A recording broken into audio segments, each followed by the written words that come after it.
জীবননগরে পানিতে ডুবে শিশুর মৃত্যু। চুয়াডাঙ্গা জীবননগরে পানিতে ডুবে ১.৫ বছর বয়সী এক শিশুর মৃত্যু হয়েছে। শনিবার সকাল 7:30টায় জীবননগর উপজেলার সুবলপুর গ্রামে এই ঘটনা ঘটে।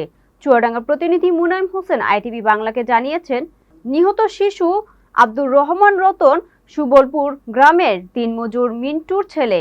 পারিবারিক সূত্রে জানা গেছে, শিশু রতন সকালে বাড়ির পাশে একটি পুকুর পাড়ে খেলা করছিল। এই সময় অসাবধানতায় পুকুরে পানিতে পড়ে যায়। এই সময় স্থানীয় লোকজন পানি থেকে শিশু রতনকে উদ্ধার করে জীবননগর হাসপাতালে নিয়ে গেলে কর্তব্যরত চিকিৎসক তাকে মৃত ঘোষণা করেন। এদিকে সন্তানকে হারিয়ে দিশেহারা হয়ে পড়েছেন গোটা পরিবার।